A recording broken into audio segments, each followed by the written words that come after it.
So we talked a little bit before about our FlyQ InSight product being the very first augmented reality app. Well, it is the first augmented reality app for aviation, but it's really not fair to say that it's the only augmented reality app for aviation, because it's not anymore. So let's say I'm looking at a sectional, maybe pull up a little flight plan here. Oop, don't actually have a flight plan loaded. So let me load in some flight plan that I may have created. All right, I'll put this thing into the simulator. And let's go back to our map page.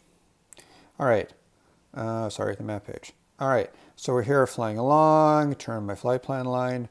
Life is good, but let's say that we're flying along and we want to find some place that we haven't really been to before. Maybe the weather is bad, it's at night, whatever it is. We know that the airport that we're trying to fly to is nearby, but for the life of us, we just can't actually see it.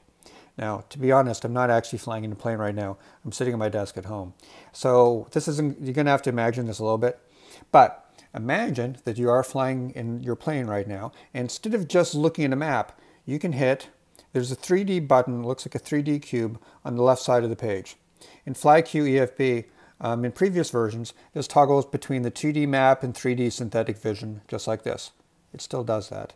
But now if you tap it a third time, check this out.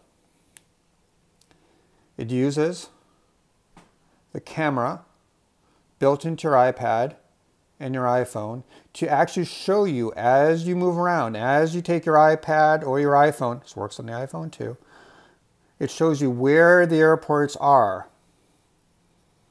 as you move around, okay? You can take pictures of this if you want to. Yes, I like it to save that. You can tap on the airports, all of that kind of good stuff. So now when you take a look and you're not sure where a place is, you know that the airport, like BFI, you know that BFI is now 20 nautical miles away.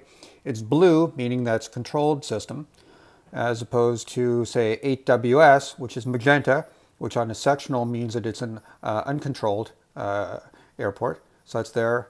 We're now hitting due west, whatever it is. In the lower right corner of the screen is kind of a top-down view that you can also use. It shows you where, again, relative to your current location, as you spin around, it shows you where everything is. Okay, so pretty cool. You can minimize that, and so on. Not only that, so let's say that you're flying along, though, and you want to, say, maybe look at a regular map, a 2D map, at the same time as you're looking at this. In the upper left corner of the screen is a split screen button, and yeah, you can split the screen. So you can have a map on one side, right over here, and on the other side of the screen you have your augmented reality. This is incredibly cool, and this is the only app out there that is capable of doing that. Not something we've ever seen before.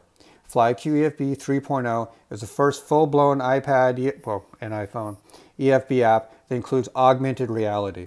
It is super slick, and although it's maybe a little bit hard to visualize when you're looking at it here, not actually in flight, this is something that you're really going to love. Again, you saw a great piece about how this works in AOPA Pilot from Dave Hirschman, and Robert Goyer has written about this once and another time in the next issue of Plane and Pilot. So, FlyQ EFB, second major feature, only iPad application, only iPad and iPhone EFB app that includes augmented reality.